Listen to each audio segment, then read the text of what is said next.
This is a Crack House Chronicles production.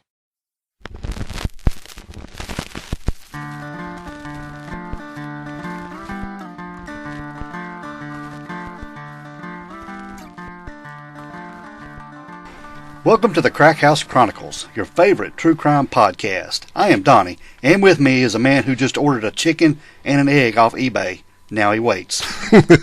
It's Dale. Just to see which one. Which one gets there first? Yeah, I got a question, though. Somebody said the other day, I just realized if you fry an egg, I guess you're technically eating fried chicken. Yeah, you really are, So really. it's fried chicken all around. Yeah.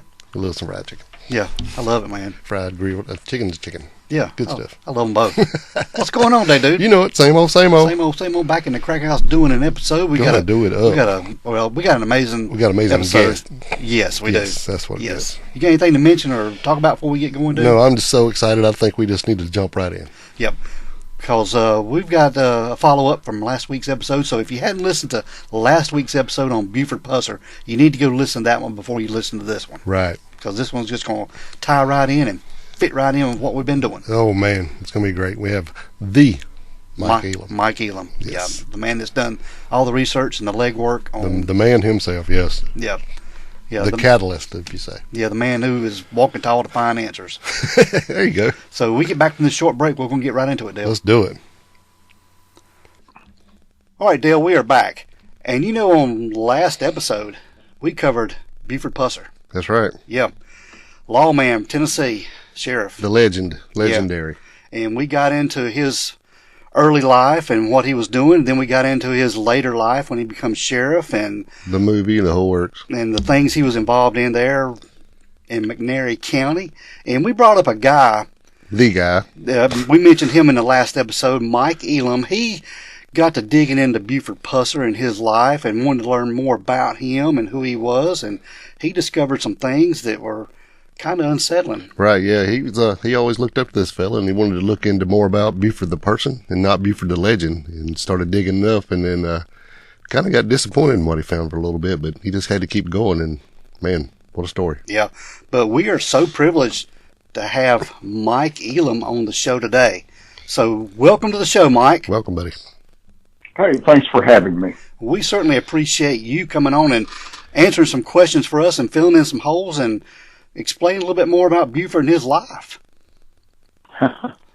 There's a lot to say. Well, tell us a little bit about you and your background and how you got into looking into Buford Pusser. Well, back in the early 70s, I was involved in law enforcement. And of course, when the movie Walking Tall came out, like everyone else, I wanted to see it. Well, I was kind of amazed by his story, and I believe a good portion of it. I didn't believe the part about him enforcing the law with a big stick, but, that was just one of those things. But back then, of course, that was long before the internet, and so you didn't really have a good way of researching much about him. All you saw were some newspaper articles occasionally, magazines, things like that. And, of course, they all told the glorifying story of Buford and his law enforcement career. Well, as time went on, in the mid-90s, the internet finally began to grow and mature, and you could find some things. I was interested in hearing more about the guy, so I started researching him. And at first, of course, all you could find is the great stuff. I started a Yahoo channel, or a Yahoo page, and called Crime Myths, and got to looking into Buford. And I ran into a lot of people from that particular area where he lived that knew Buford, knew a lot about him, and they began to share things with me. I later converted it to a Facebook page, where you could share documents, photographs, things like that. And I just called it Buford Pusser, the other story, because what I was learning was so different than what the conventional story was. And more and more people came along telling me things that they knew. I finally went over that way to interview some of them that actually knew Buford, including law enforcement people, some of the club owners, just everyday citizens. As a matter of fact, when I go over there now, I like to find people that would be in his age group where he's still alive, to see if they are native to the area and what they could tell me about him. Mm-hmm. And learned a lot. And it got me to looking into more and more on the darker side of his story, because when I saw such things as Louise Hathcock's autopsy report that was sent to me, photos of his Plymouth Fury after the alleged ambush, and I mean, the photos there just reeked with details about what happened, and it did not agree with that walking tall legend that we've heard. And when I saw Louise Hathcock's autopsy report, you realize that she was shot in the back twice before she was shot in the head. And so, you know, it's his whole story just began to have so many cracks in it, and I just kept digging, and it's developed into the TBI having investigated him, and the District General Attorney General rather, of the 25th Judicial District, you know, comes out and says, well, from the current investigation, it appears that the person most likely to have murdered Pauline would have been her husband, Buford. And, you know, to get there, one of the people on my Facebook page informed me that they possibly had the gun that was used, and that's how it all got started, was when I contacted the TBI about this gun. So you've put in a lot of work. Yeah. I mean, I've got decades of work behind me. And it was a slow process, because you learn that not everybody wanted to immediately share their information. For instance, the individual that finally called me about the gun said he had always wondered about it, but he lives in the region, and he doesn't want, or at the time, of course, he didn't want anybody to know his identity, because he has to get along and live over there. Of course. But however, now that the report is coming out, I'm told that it will not have any redactions except for some personal information of the people involved, and that includes birth dates, social security numbers, things like that don't need to be out there for, you know, where people could take that and do identity theft on these individuals such as that. But their names are supposed to appear in the report when it's released. Mm-hmm. So it's been an interesting journey through all this. One question I've got about Buford, and Dale and I talked about this before we called you up, was I'd like to know about Buford's financial situation. I've never heard that anywhere. What was his status as far as finances? Because it seems like he was like a one-man mafia, if you got to look at it sideways there a little bit. That was one of the first things that people began to tell me, is that if they operated in McNairy County, they had to pay Buford. And for me, at first, that was very difficult to understand and believe. But when I would go over, I would try to find these people. I found a number of them by just research, and the only way I could speak with them is by phone. And, of course, they would explain their situation. And the first thing that they would point out is there was no syndicate. We were competitors in a very small county with a very small population. And it was, for a lot of them, it was all about market share. They needed to protect their own market. They would burn each other out of business if they found you didn't have somebody staying there at your place of business, or if you weren't living there at your place of business. If they got an opportunity, they would actually set your establishment on fire just to lessen the competition.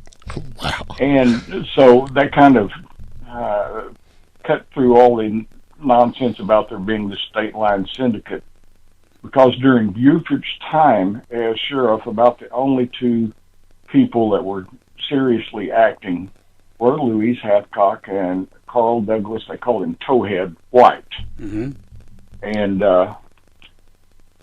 they were said to be a couple after Jack Hathcock was killed, even though she was something like 16, 17 years his senior.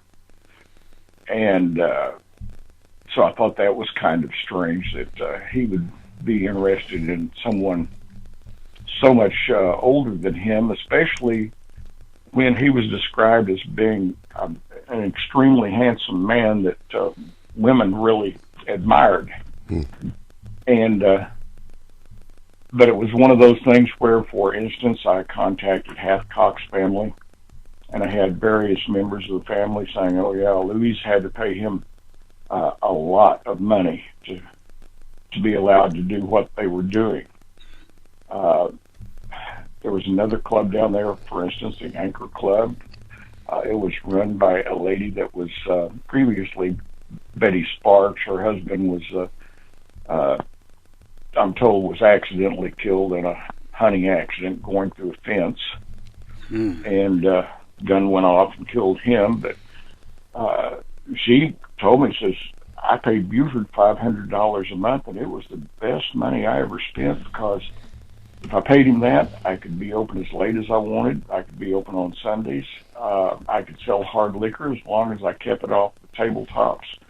And Buford would tell me if the state had any raids planned for, my establishment. And you found that to kind of be a similar case with all these people. The amounts that they paid would vary. For instance, Hathcock's family told me that Louise was paying as much as $1,500 a month, which was a tremendous amount of money in the mid to late 60s. Yeah. Then, of course, there at the Anchor Club, they were paying $500 a month, according to Betty G, is what her name was by the time I spoke with her. And then there was, for instance, like they had Catherine's Club there in Selmer. And, I was told by the husband that they paid Buford $150 a month. They were a smaller place, so, I guess they didn't have to pay as much. And then you'd just find all these others, moonshiners, bootleggers. Everyone seemed to be paying Buford while he was sheriff. Man. I was shocked. Yeah. So he's definitely a one-man mafia. So some of these places down on the state line area, I mean, they were, it was into prohibition, and they were getting into prostitution, weren't they? I've never been able to find anything about prostitution at the state line, and Towhead White's FBI report, it does say that if a prostitute were needed at the state line, one would be brought up by taxi from Corinth, and that would usually come from the El Rey Motel or the Nightfall Motel. Okay. And both of those owned by the same family group that was related to Louise. Do you think the say all this other stuff coming up, was that cutting money? You think that's what happened to Louise, that they were changing the way they were doing stuff, and maybe they were wanted to quit paying Buford? Well, the gist of it was, Mississippi was the last state to really recognize that prohibition had ended, and they had started selling liquor licenses again. And of course, Tennessee had done recognized even before Mississippi had. And what used to be a good market for the state liners, because they were selling bootleg whiskey, all that kind of dried up, because now you could buy it locally. You didn't have to bring it in from out of state. Right. And but Buford still wanted his cut. And Louise, for instance, her relations have told me that Louise kept pretty large sums of money there at the motel, and that her death was more about that than anything else. That Buford wanted to find that money, and because Louise had told him that week that I can't afford to pay you anymore. We're just not doing the business like we were. As a matter of fact, the Shamrock was about to be taken by the IRS for non-payment of back taxes. And I've got those documents in my book, Buford Pusser, The Other Story. It's just like my YouTube channel, just like my Facebook page. They're all named the same thing. And but I put those documents from the IRS and so on in my book, just to be able to prove that this story has a lot of backing and the way it actually went down. So let's talk a little bit about Pauline on August the 12th of 1967. She had never went out with Buford on a call, has she? Jim Moffett, the chief deputy, said that she never went with Buford. And that if Buford needed someone to go with him, Adamsville and Stantonville are pretty close in proximity to each other. And Jim has told in printed articles that Buford would contact him and they would go out to these calls together.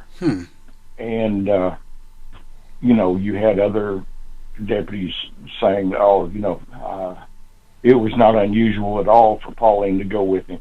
Fact is, she didn't even like riding in a car with Buford because he drove so recklessly. Wow. And there's no indication whatsoever that she volunteered to go with him that day. You just put out a video, I think yesterday or the day before, talking about the conflicting statements Buford gave to the TBI and to the public. Now, what was Buford telling the TBI that happened that night? Well, for instance, he made in his statement, he said he got a call about a disturbance where he was supposed to, or not a disturbance, but an item that he would find if he went down State Line Road there at the Mississippi-Tennessee state line. And this item was supposed to be big and important.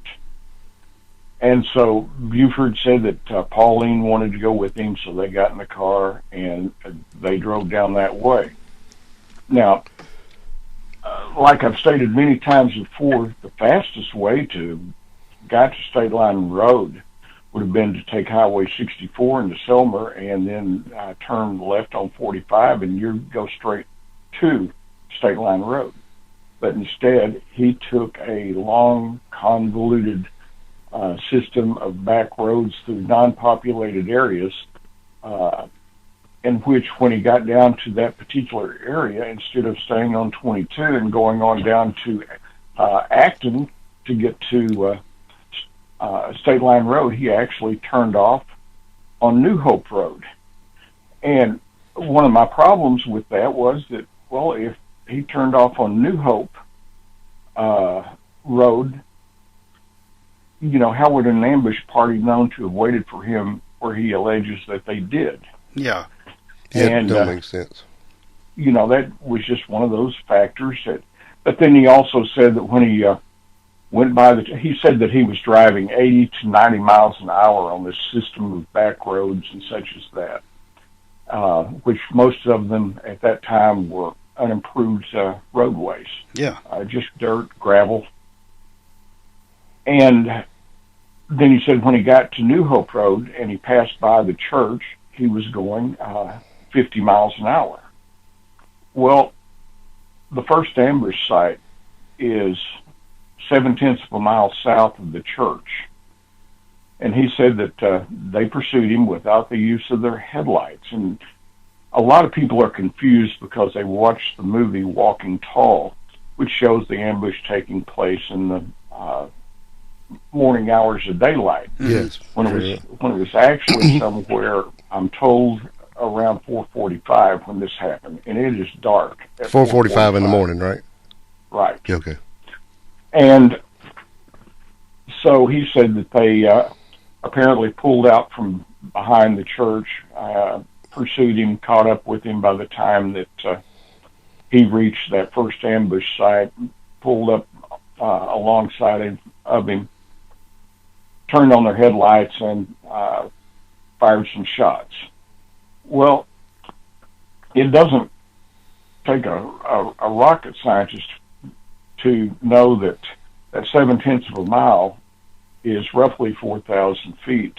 Yeah. And do a little math, and you find out that that car would have had to have reached 100 miles an hour in a very short time and maintained that speed to catch up with Buford by the time that he had traveled that 7/10 of a mile. And then you look back and you consider that they're doing this without headlights, that it's on a road that has just been resurfaced with oil and gravel. It's not a straight fairway all the way through. There's a couple of curves that are involved. And you're just looking at it and saying, what he is saying is next to impossible, and it's the most poorly planned assassination attempt that I've ever heard of. And I think that we're going to learn that the TBI has also tried to reconstruct it. I did it in my vehicle, tried it, and could not make it work out at all at that morning, at those morning hours. Mm. And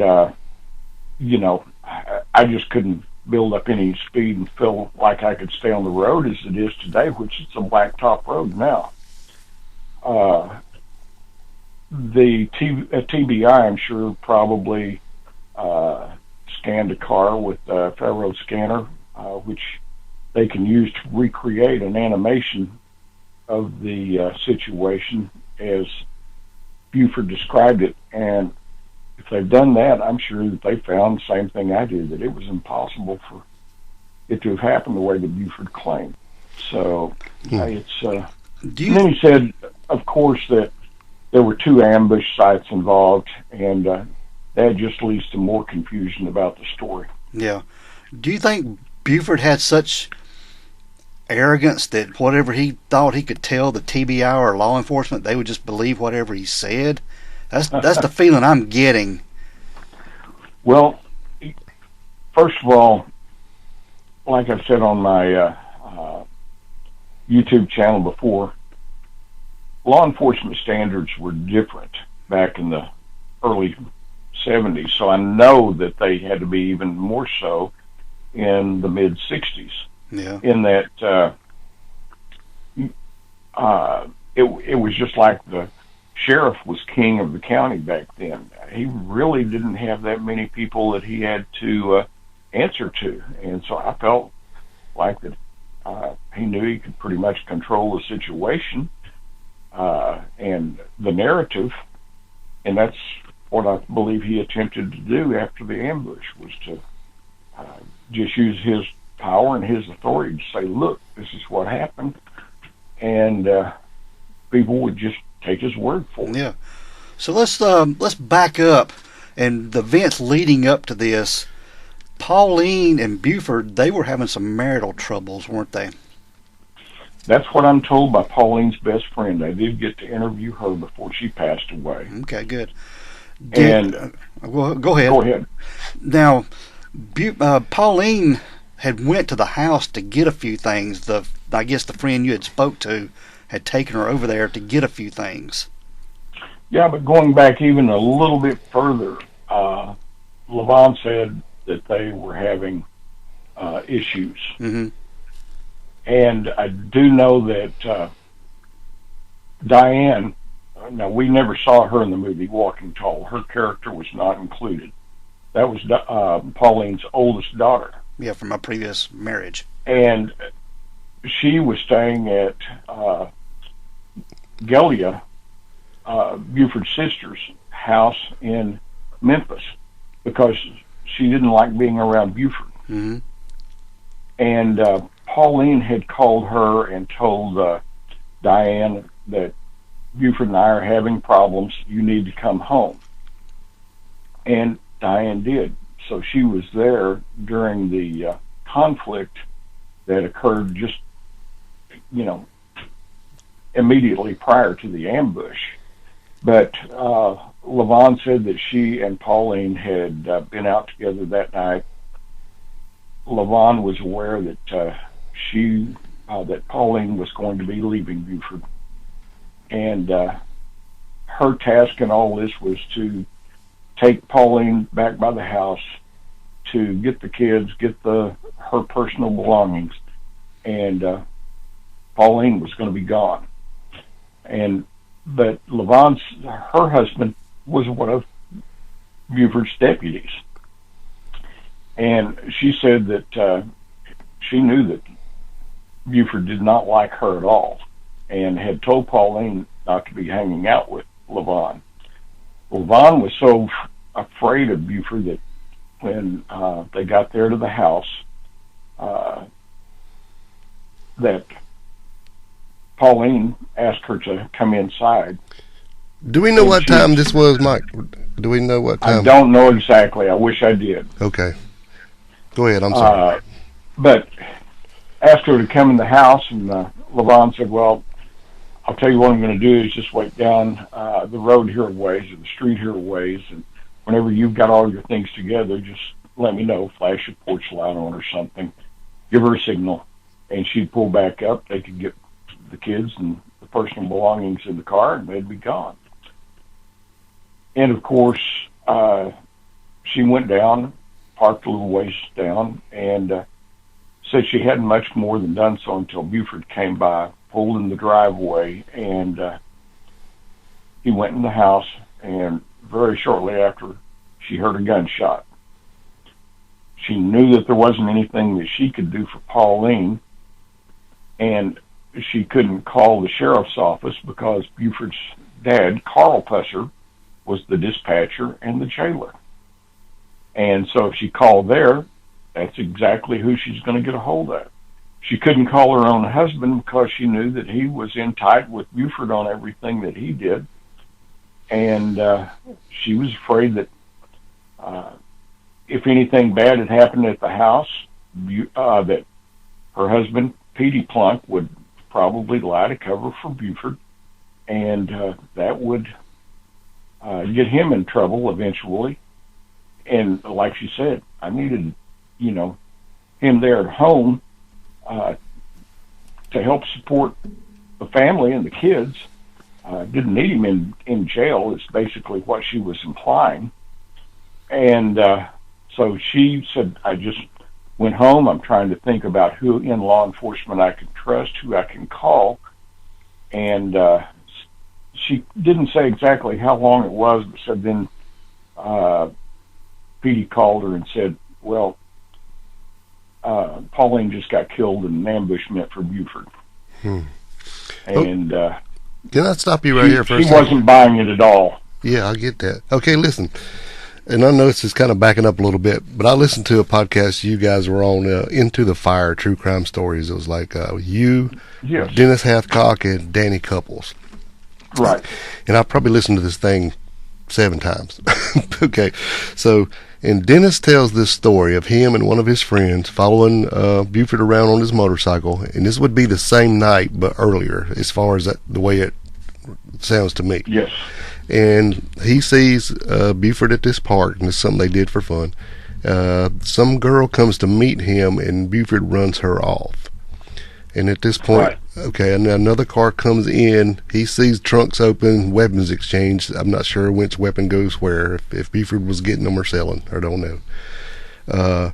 Then he says, so they follow Buford. After that car leaves, he goes to Lady A, is what he called her. I said it was in your book. Right. Okay, he goes there, and he gets into it over there beating on the side of a house, trying to get somebody to come out.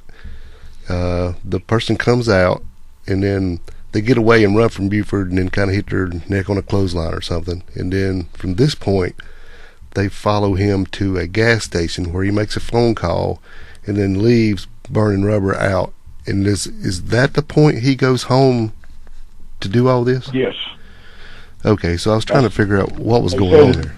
They said his car was headed toward Adamsville, and so that's where he lived. And So all this took place shortly after, I'm assuming somewhere probably around 2 a.m., 2:30.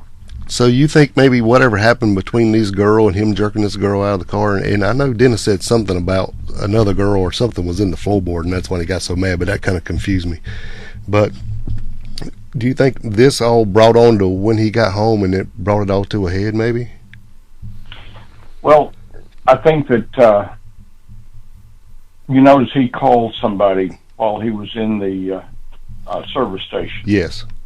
And I've tried to decide what that was all about. It could be that he called somebody that knew that Pauline had come home. Oh, yeah.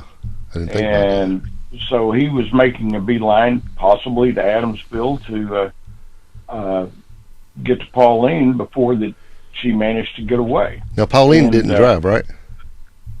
Yes, she did. Oh, okay. Okay, I'm sorry. But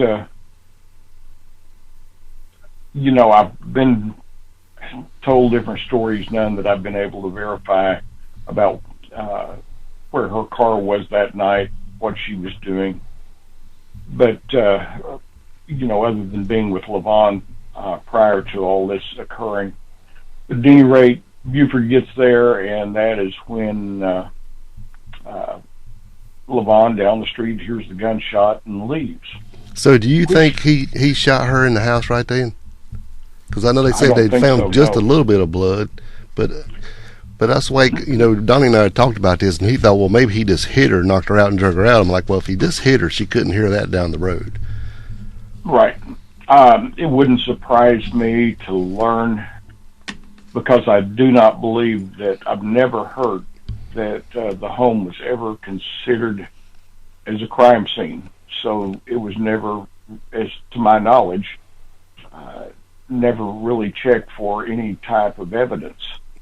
So but I know maybe he could have just hit her. I'm sorry. I do know that Pauline carried a small caliber handgun, a little 25 semi-automatic handgun, and it wouldn't surprise me if they got into an argument and she felt threatened and fired a shot, missed everything, because a 25 caliber is not going to leave a very big hole in anything. Right.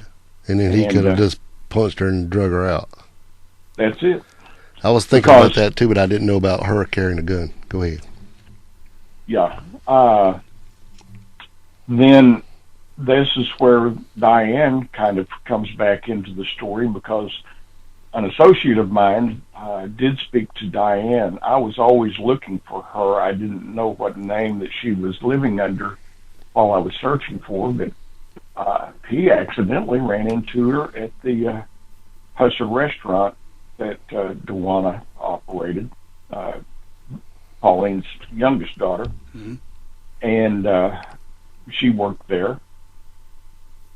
And she and Arnie spoke, and he said, I was kind of surprised when I walked out, and here she is. And so he said, I'm sorry about what happened to your mother. And Diane told him, said, well, you do know what happened to my mother? And he said, oh yeah, and in a brief conversation, she said, who do you think killed him? And Arnie said, well, Buford. And they got into a short conversation about that, because so many people over there didn't suspect Buford. A lot of people did, but she was just appreciative that, Arnie had looked at it that way. But at any rate, like I say, Diane was back at the house that night. She said that, told him that she heard a disturbance.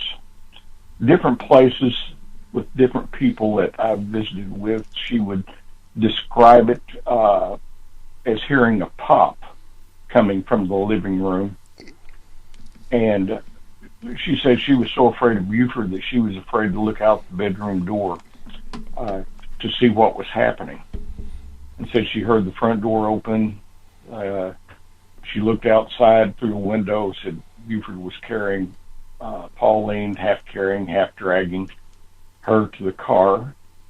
He places her in the front seat, comes back to the house, and Diane would tell friends that he thought that Buford was coming back to get rid of her, and said that he reached down, picked up Pauline's shoes that had fallen from her feet, placed those in the car, in the floorboard, and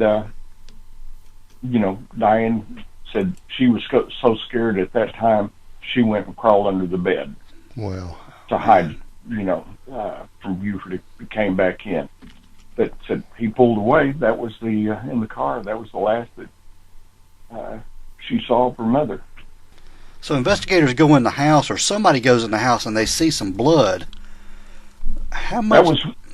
That was Ward Moore. Okay. He was the county coroner. According to Ward, Carl had called, Buford's father had called Ward and told him, said, you have to get over to the house. Buford and Pauline are in a fight and they're about to kill each other. And so he did just that. And he gets there and there's Buford and Pauline are already gone. And he said, he looks around and he says he saw a couple of droplets of blood. And he said it wasn't like from spatter from a gunshot wound or anything like that. He said just more like somebody had a bloody nose, a busted lip, something on that order, where the blood just falls straight down vertically. Yeah. And blood spatter, takes different forms. For instance, that drop or two of blood that was on the carpet on the floor was very different from the blood spatter that you saw out on the hood of the car. Yeah. Which I have pictures of that on my Facebook page, and I've used them in my videos. Because, like, from a gunshot wound, when the blood droplets or spatter hits a flat surface, it makes kind of a teardrop shape, and that pointed end of it points in the direction that a projectile is traveling. And you can see on the hood where it looks like somebody was standing in front of the car when they were shot, and it points from near the middle of the car slightly toward the passenger side. I don't know how well-trained, well-versed that any of these investigators were of the nature of spatter back in those days. I don't know if they noticed that or what. But now, today, everybody that I show the photographs to say the same thing. Somebody was shot in front of that car. So you think they were both outside the car when he shot her? Yeah, that's a difference in their stories, or his story, between the what he would tell the media and what he would tell investigators, because he would make it sound, and keep in mind, when I was doing all my research, I did not have access to the TBI's files. Since the early 80s, they have been under protocols and I guess a statute in Tennessee where that they are not allowed to share their files with anyone, but basically short of getting a court order. And of course, I think that was done to try and keep politics out of their investigations. That would make a lot of sense if that happened, because that would kind of come back to the rest of Dennis Hathcock's story, where he said that he saw all the shell casings in the road, and then maybe even a piece of her skull cap in the side ditch. Because I was wondering, I was like, because everybody was saying that she was shot in the car. I'm like, well, that doesn't make any sense, because unless he had somebody help him, they had to be outside. So yeah, this makes a lot more sense. Well, if you notice in his statements to the media, he would talk about how that Pauline was wounded at the first ambush site, right? And that he just hit the gas. His natural reflex, according to him, was just to gun it and try to lose his Cadillac. But he only drove 2 miles down the road. And then he would say he stopped, pulled over to check on Pauline, and he started to get out of the car, had the door open, 1 foot on the ground, one still in the car, when this car pulled right up beside him, and the gun came out.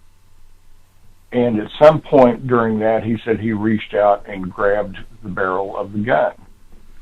And but he said that, well, to make it a little more clear here, he said that shots rang out in some of the statements. He said he got hit first and fell to the floorboard. Then when he said that was probably what saved his life.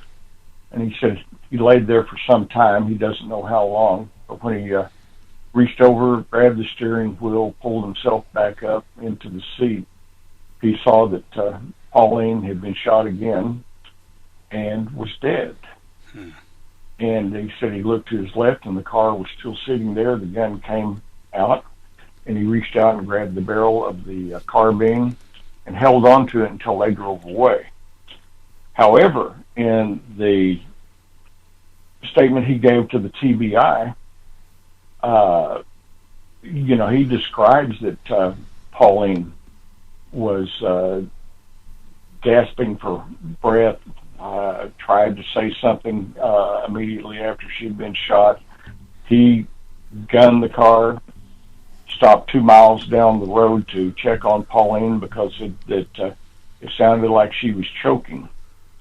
And he said that he was, while he was sitting there, he had reached over and looked directly into her face when the car pulled up on the opposite side of the road from where he was parked, stating that there was probably enough room for a third car to have driven in between his car and the shooter's car. Man. And he said that he was looking directly into her face when she was shot in the forehead, which absolutely is, hard to imagine. And he said that the shooter's carbine jammed, and of course by this time he had just got shot. And instead of falling into the floorboard, as he would say to news releases, he said that he fell on top of Pauline. And he says when he sat back up, he saw that the shooter was sitting there. His gun was jammed. They were trying to pull the bolt back, for lack of a better description, to eject a round that had jammed in the mechanism.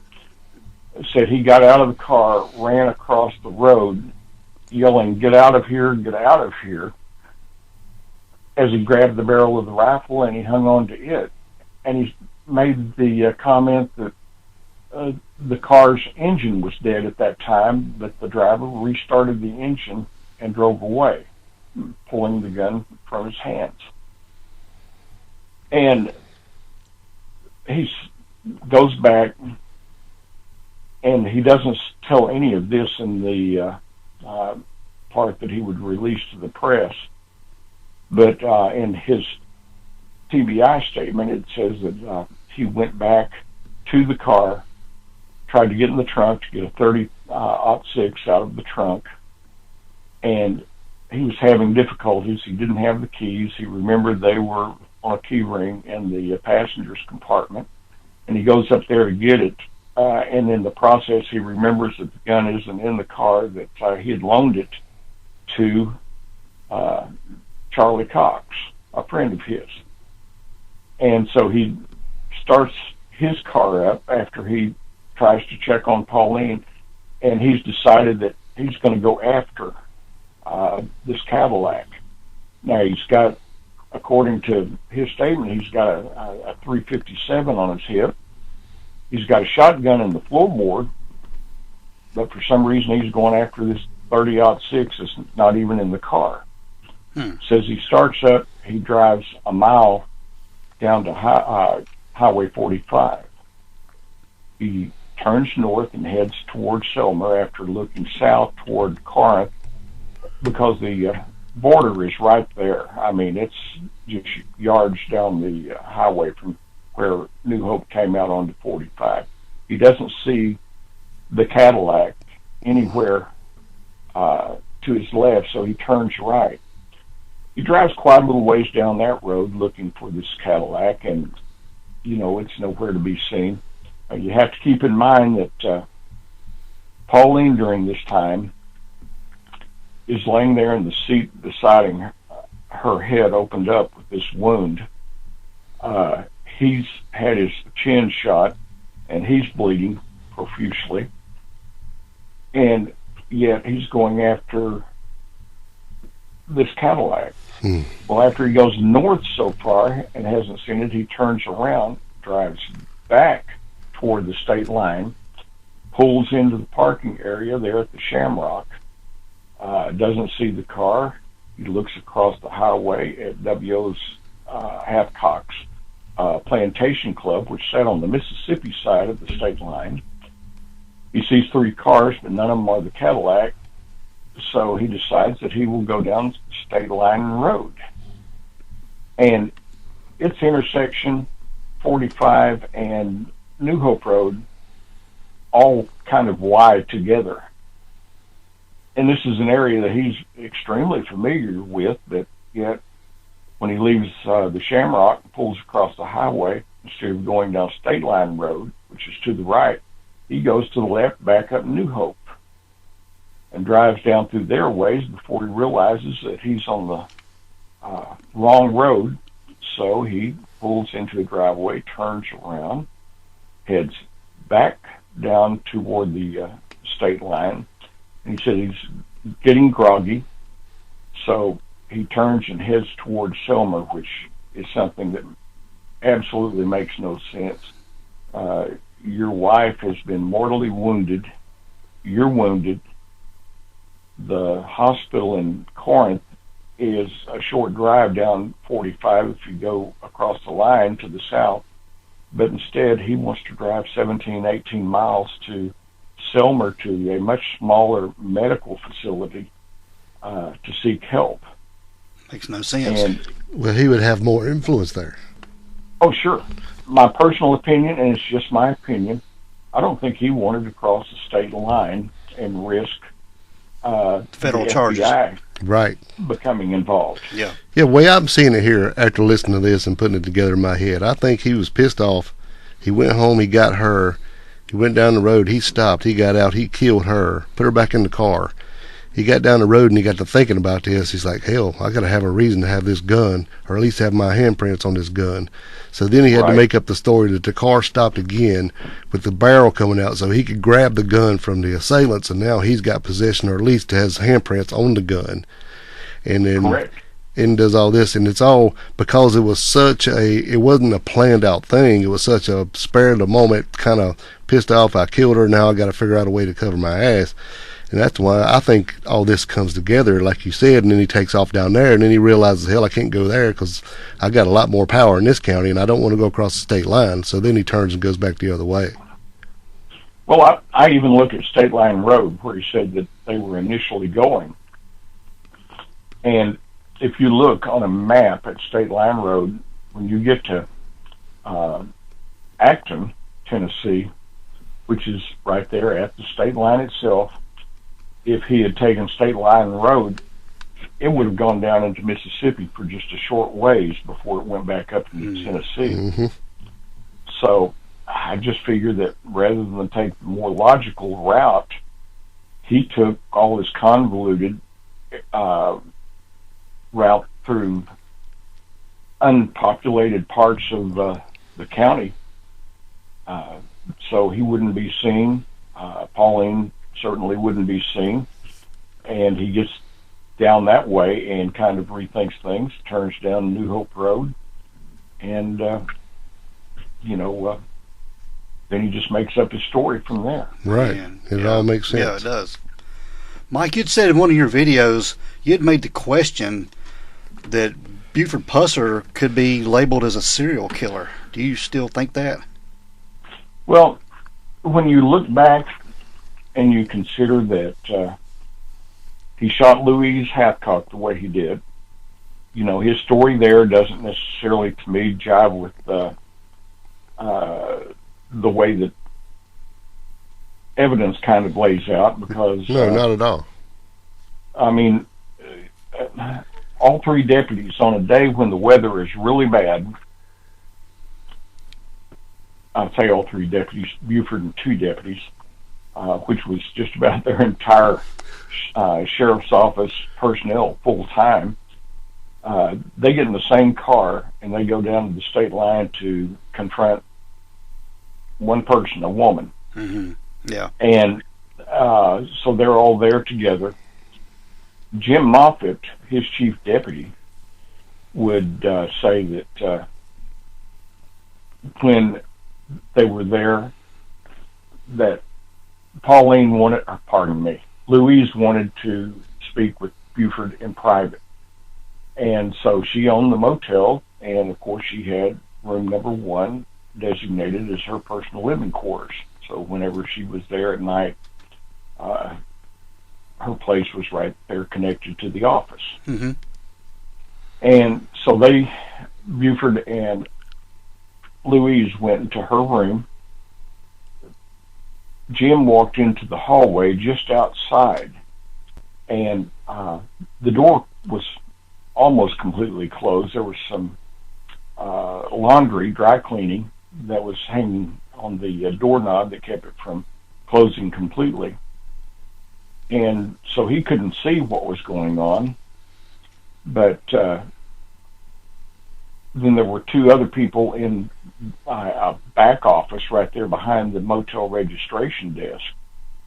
And they said that they heard first Louise begging for her life, and then heard Buford's .41 Magnum go off, and multiple shots, and then said they heard the single pop from her gun, which is just in the reverse order of what Buford would say. So there were no eyewitnesses, but there were ear witnesses, if you will. Mm-hmm. But the 2 that were in the back office, to my knowledge, were never investigated, never asked for their statements. And it would just seem strange. Now, when all this was over and Jim Moffitt got home, he told his son O'Neill, and Jim told his wife at the same time, that if anything ever happens to me, you don't need to look any further than Buford Pusser. Mm. So I thought that was very strange, and he allegedly quit the sheriff's office for a short time, and somehow Buford talked him into coming back to work. And Jim seemed to be the person that actually did the majority of, if you go through and you look at warrants and things like this, Jim would be usually the one to go to the prosecutor and, so on, to get warrants, get them signed by the judge, all this. Not so much Buford. So he's doing all the police work. Yeah. Right. And, Jim would say that he usually worked days and Buford worked nights. So, just kind of a strange setup, because Buford was known to see a lot of his girlfriends at night. So, yeah. Have to wonder how much working he was doing. Right. He was working on the wrong thing. Yeah. Had a different agenda. Yeah. Correct. But, the whole story like that, you take, he shoots and kills Louise, then Pauline is killed, and then in Christmas Day of 1968, he shoots and kills an individual named Russ Hamilton. Mm-hmm. Hamilton was a dangerous man. He was, I think, 56 years old. He'd known to have murdered at least 4 people, but somehow every time he got out of prison. And he was involved in a disturbance with his neighbor, who was also, I believe, a cousin. That was his landlord. And he had been outside his little apartment, firing a gun, and threatened to kill his neighbor. And so allegedly they called the police department because it was inside the city limits. And, story goes that they wouldn't respond because they were so afraid of this Hamilton that because he'd already had a track record of killing people, including a McNairy County deputy at one time, years before. And so the neighbor started calling the sheriff's office because, police department wouldn't respond. So Buford goes in, said he pulls up, goes up, knocks on the door. Hamilton tells him to come in. And Hamilton was supposed to have been seated on a sofa. And as Buford walked in, and of course, in none of these cases are there any eyewitnesses. But as he walks in, he said that Hamilton produced a little small caliber firearm, starts shooting, and one bullet hit the door facing, one hit the handle of his own revolver, Buford's revolver, and then one grazed his abdomen. And here's again where he would tell different things to different people, because if you read the newspaper clippings about it, Buford would say, I had a wound about the size of a walnut. And, but of course, he never sought medical attention for that. So it's hard to say. If he was wounded at all. Because even when you go back and you start adding up the locations where he claimed to have been shot as opposed to the number of times that he claimed to have been shot, they don't match. And but at any rate, there's 3 people that in basically 2 short years, or 4 short years, that went by that he was involved in somehow a deadly shooting, and that didn't happen to any other law enforcement officer anywhere near that, even though they all had similar problems. So I've always felt like that Buford, from the day he walked into the sheriff's job, that he was building his own legend. Yeah. And having been a wrestler, he knew something about making up a good story. A good storyline. That's what you need. Yep. Yeah. What's the atmosphere like in McNairy County today because of all this new information that's come out? I'm sure everybody's not happy with you. I'm sure most people are, but there's probably a few. A lot of people aren't. A lot of people are. That just depends on where you're at and who you speak with. There in Adamsville, of course, with it being his hometown, and he kind of put the Adamsville on the map. It's a little over 2,000 people population now, I guess. Very small, yeah. Yeah, and so they've got 2 hometown heroes, Buford Pusser and Ray Blanton. Well, Ray Blanton was a U.S. congressman, and it was one of those situations where he ran for governor when he left Congress, and Buford campaigned for him, even though they were from different political parties. And if you'll recall, Blanton, when he was governor of Tennessee, there was all sorts of controversy about prison pardons, paroles, commutations, all being sold to inmates. And they made a movie about it called Marie that had a Sissy Spacek starring as this Marie that was an actual person that was on the, I believe it was the prison parole board that caught on to Blanton selling all his paroles and such. And what actually happened was Blanton served one term as governor, and then the governor-elect that was about to come into office was Lamar Alexander.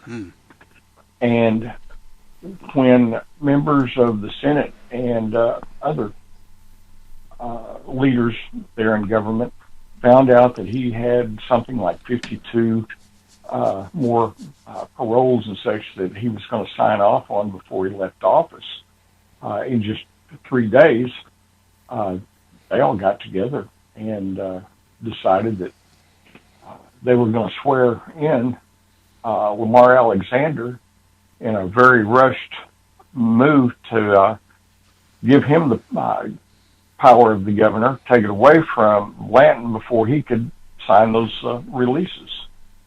And that's what happened, and they now refer to that as impeachment Tennessee style. Oh, man.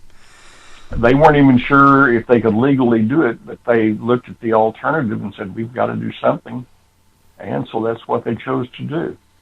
And, you know, over the years, I've had people, when I talk about him possibly being a serial killer, I've had people contact me asking, what do I know about this person or that person? For instance, one lady calls me and said she was with her dad in Buford one day, her and her siblings, and said they saw this old guy that was kind of like a town drunk, Otis on Mayberry, and said they put him in the car, took him out in the middle of nowhere, and, you know, just beat the crap out of him, and then threw him in a ditch and covered him up with branches and leaves. And she said, I've just always wondered if that guy survived. And then I had another individual that contacted me and said that he was working at a little local restaurant, and said Buford came by one day and made conversation with him. And, you know, he felt pretty good that the high sheriff had just taken his time to talk to him, asked him if he wanted to go ride with him for a little while when he got off work. And I said, sure. He said, they went out in the middle of nowhere and dug a hole. And he said, I began to think that I was going to occupy that hole. And he said, I couldn't think the thing I'd done to Buford. And he said, after we got it so deep, well, he said, okay. And they went back to town. Buford dropped him off, and he wanted to know if I knew of anybody that might be in that thing. Wow. So, all sorts of stories kind of creep out like that. Sounds like it. When do you expect the files to be released by the TBI on all this? Honestly, I expected it would happen before now, but when I talked to UT Martin over there, where the file's going to be dispersed from, initially they said the stack was of files was over 1,000 pages. Man. And I was told that that's pretty much what UT Martin was expecting, to have to scan in and do all this to get it digitized, to get it out online, and that when they got it, it's actually over 2,000 pages. Oh, wow. So it's taken them longer than what they first anticipated, but you know, they're hoping to have it done very soon. So they're staying in touch with me. I'm staying in touch with them, because after learning some of the things that Buford said in his official statement, and it contradicting everything that he had put out publicly, I'm wondering what else is in there that is going to be so interesting. Exactly. I mean, we could talk about Buford Pusser for days and days and go in the weeds on a lot of different things, but where can our listeners find the information in your book that you've written on Buford Pusser? Well, I have my book out there on Amazon, and I also sell it on eBay. Okay. But then I have a Facebook page, Buford Pusser, The Other Story. Hey, Mike, before you get too far, do you realize there's another Facebook page called Buford Pusser, The Other Story, with the other is all capitalized? it's the other story. Yeah, and I was like, that was the first one I found, and I first read the comment, and I'm like, whoa, this is not the right one. So I got off of there and got back on yours. But I didn't know if you realized that they're not very friendly. I have my detractors out there. Okay. You know, Pusser fans have kind of reared up. So you have. Just want to make sure people get the right place. Yeah, we'll put a link. Definitely put a link to our show notes for everything you've got, Mike. Go ahead. Hey, I appreciate that. And, I was just going to say I've got my detractors out there. They want to go with the legend rather than with the facts, and most of those people have been on my page at one time or another, and you finally have to ask them to leave because they are not interested in having a conversation or a debate. They simply want to get on your page and try to take it over, just making statements about how honorable and great Buford was. And yet when you ask him questions about, what about his statement that he cleaned up the state line, but what places did he close down? And nobody can answer those questions like that because he didn't close anything down. But this county, McNairy County and Adamsville, everything's Buford Pusser. They have Buford Pusser Day. His name's on everything, the highway, got the museum. It just seems to me, with all this new stuff coming out on Buford, these folks, just should maybe embrace this part of the story and accept it for what it is, if it is true, and just go from there. I have often said that they need to turn this into a Wyatt Earp type story, or a Bonnie and Clyde kind of thing. Yeah. Well, like with Wyatt Earp, he was a lawman, but yet he walked on the opposite side of the law as well. Yeah. Mm-hmm. And that's what Buford did. Now, back in those days, if you needed help, Buford would come out and help you. But at the same time, he was taking payoffs and womanizing evering else. He had his interest. Yes. He did. Yeah. And when you look at that, it's just amazing that you've got certain people that are so unwilling over there to just accept the story for what it really is. He was both. Yeah. And I've talked to people over there. I've left phone messages for the mayor just to encourage him to say, hey, don't close all this down. Don't get rid of it. It's an interesting part of history. It is. Yeah, for sure. But just, turn it into a Wyatt Earp type story. The museum over there, take a good portion of it. Take some of these files that we're about to get, display them, make posters out of some of the more important stuff and how it relates to the entire story. Tell both sides. Yeah. Here's the legend. Here's the facts from the investigation. And, but I don't know what they're going to do. Have a room at the museum dedicated to Pauline. Yeah. Oh, yeah. Well, I've even mentioned changing the name of it to incorporate her name some way, maybe calling it the Buford Pauline Mullins Pusser Museum, something where it would say something about both of them. But, it's like I say, they've got two heroes from a small town of 2,000 people, and both of them with very questionable pasts. Oh, wow. There's a lot of history right there that needs to be kept, and everybody know about it.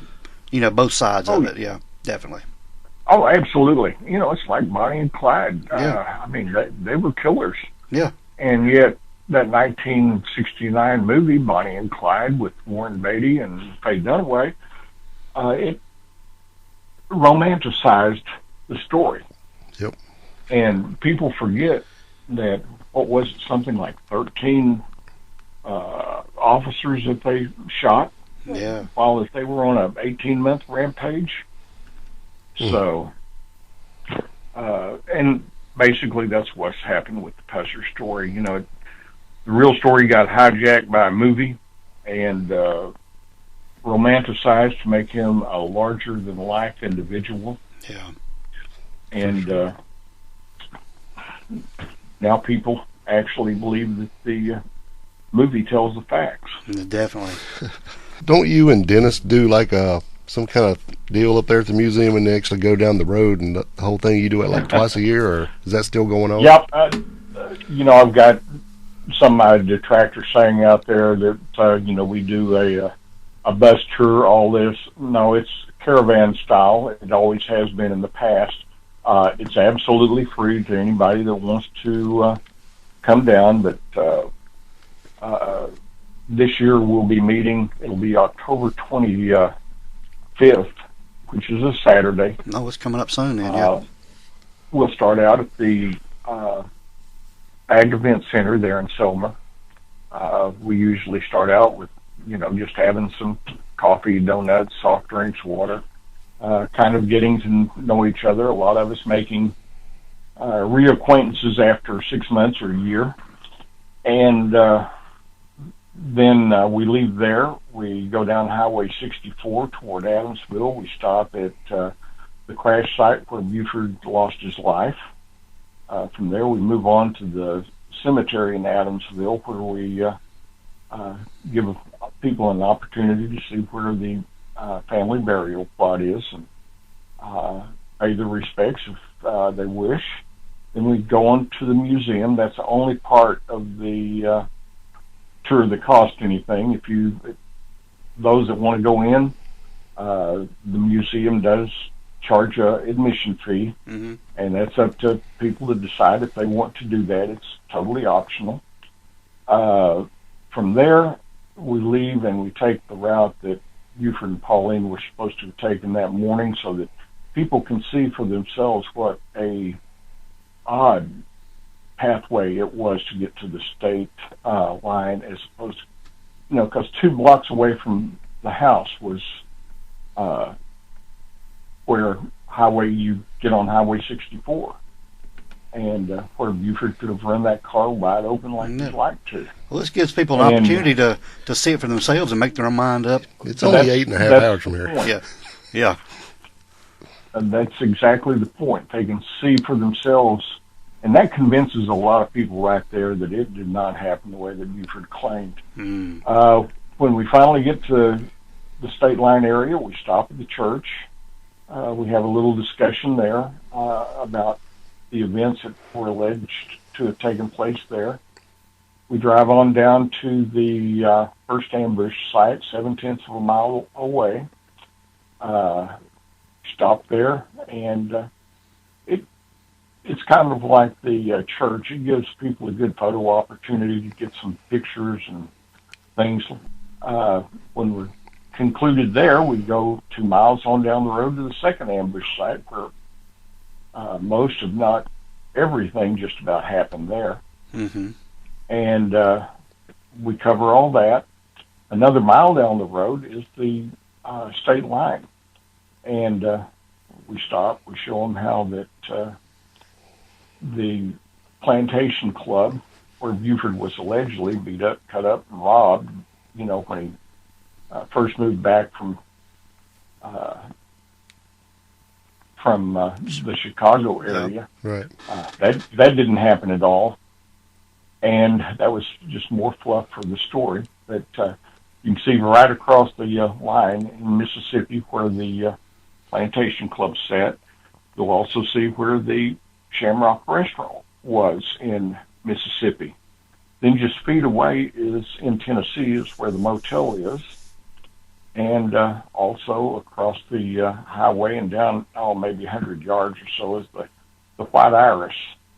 And, that pretty much made up the state line back then. And people are kind of surprised because they're expecting to see a lot more down there, after watching the movie and seeing this big syndicate meeting in one of the places with Callie Hacker, talking about how they've got to get control of Buford, and they look around, there's not much here to really deal with.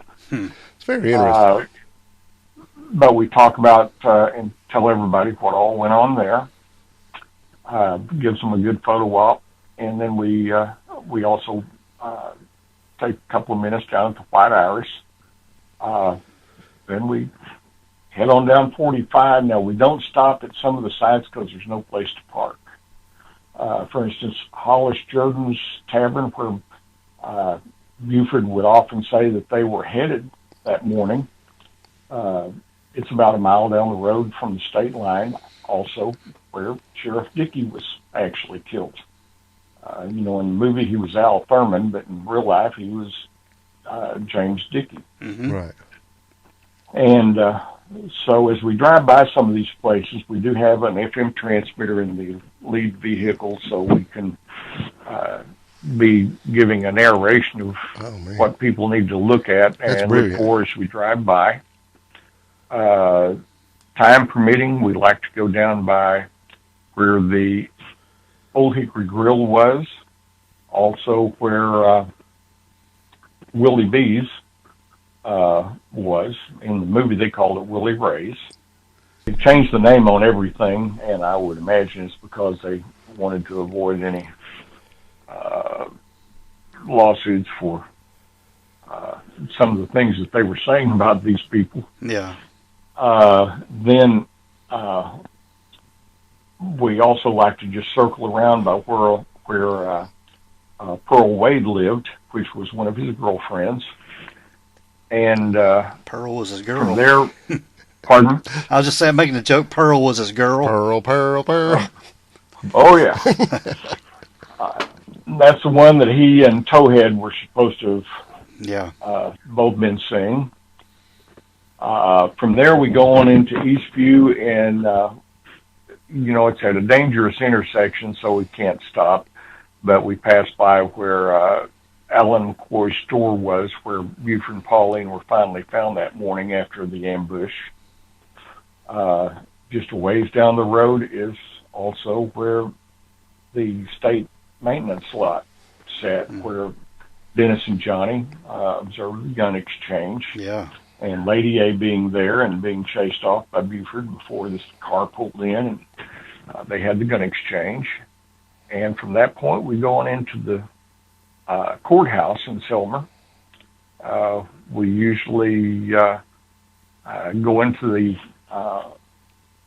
basement area, the lower level, which is where they have an office set up showing, it is Buford's office, even though it really wasn't. After everybody takes a look at it, we'd like to tell them, well, his office was really down here. Mm-hmm. Then we'll go up to the top floor where the jail was, and let people roam through the jail to see what it was like in a mid-'60s jail. It's got a lot of the original stuff still in it from back in those days. Cool. They haven't used it in years. As a matter of fact, it was used for storage at one time, and they've made kind of a museum piece out of it now. After that, we go down to the courtroom, have a question and answer session, and for those who like, later that evening, we find a restaurant, a steakhouse, something like that, which we'll have lined up prior to the tour, and we go there for one last hurrah for the tour. Yeah, make a whole day of it. Man, then. that sounds amazing. Oh, yeah. Yeah, yeah, absolutely. Yeah, Dale said we're only 8.5 hours away from there. Yeah, we've been 8.5 away. Yeah. Well, you ought to come down. We need to. Yeah, I think so. That's pretty dang cool. Now, on Friday, we do a law enforcement day where we generally don't allow the public on that one because it's basically just law enforcement officers that want to come down and see all this. Yeah. Well, that makes sense. And, the brotherhood. Yeah. And, well, law enforcement officers speak a little bit different language than the average citizen, and they comprehend what you're speaking about a little quicker. So that sure doesn't take us long because, when you start talking about and discussing certain things, well, they just understand it immediately. Where it takes someone who is not familiar with certain terms and languages, if you will. Layman a lot folks. of times, yeah. There you go. And so we do that, and very similar to this year we're anticipating more law enforcement officers, and I like to let them know that this is for active, retired, anybody that's been affiliated or still is affiliated with law enforcement, welcome to attend. And on that one, we'll start out at the courthouse itself. Instead of being the end trip, the end of the trip, it'll be the beginning for law enforcement officers. Very cool. Yeah. So, sounds like a great time, really. Yeah, man. Yeah. It really is. It's interesting after you see the movie, and then you go see the real places. It's totally different. Yeah. See where it actually happened. Yeah. Oh yeah. Yeah. Well, Mike, we appreciate you coming on here and telling all this and answering our questions, and we will definitely put a link to your YouTube channel and your Amazon account for your book and Facebook page. Yes, and all that stuff, and give you credit and give you some more attention. And because you need it, because you're the catalyst behind this whole thing, in my opinion. Yeah. Oh yeah, yeah. I will say that there's a lot of people that have jumped on board since all this came out. You mentioned some of the other pages that are the detractors that argue against evidence, and then there's those that tell about the investigation, and I'm sure that we'll see even more of that as the file comes out, where they like to write about these things and tell about these things on their own, and they make it sound like that they've done this extensive investigation when basically they've just used my materials right. To do all this. So, well, that's why we wanted the real deal. Mine's the original. Yeah, that's why we wanted you on our show. Yeah, we don't go for second. We go for home plate. Yeah. So, man, we appreciate it so much, and like I said, we will give you credit in all of our show notes for your stuff and everything. Hey, I appreciate you guys trying to get the true story out there. Well, definitely, and hopefully we'll see you in October. We're gonna see if we can make that happen. Yeah, that's gonna be awesome. Yeah, just like I say, if you're on there on Saturday, it's 9 o'clock. 9 o'clock. In the morning at the Ag Event Center in Selma. Ag Event Center in Selma. Yep. All right. Yep. Well, Mike, it's good talking to you, man. All right, man. We appreciate you. Gentlemen, once again, thanks for having me. Well, thank you. Thank you. Have a great day, buddy. All right. All right, Dale. We want to thank Mike Elam again for coming on the show, man. So gracious. I know the episode went longer than what we had planned, but he had so much information and so much knowledge on this case. We could talk about it for hours. Yeah, hours. I love talking to him. It was great. Yeah, super nice guy. Get up a little early for us. Yeah, he's in a different time zone. Yeah, good dude, man. I really, really think we should try to make that trip in October. Yeah, that'd be amazing. It is October, I guess, end of the month. The end of this month, yeah. But yeah, that's awesome. Good stuff. All right, Dale, we're going to get out here, bud. All right, let's roll. We want everyone to be safe. Please be careful and always be aware of your surroundings. Because the next episode could be about you. This is the Crack House Chronicles.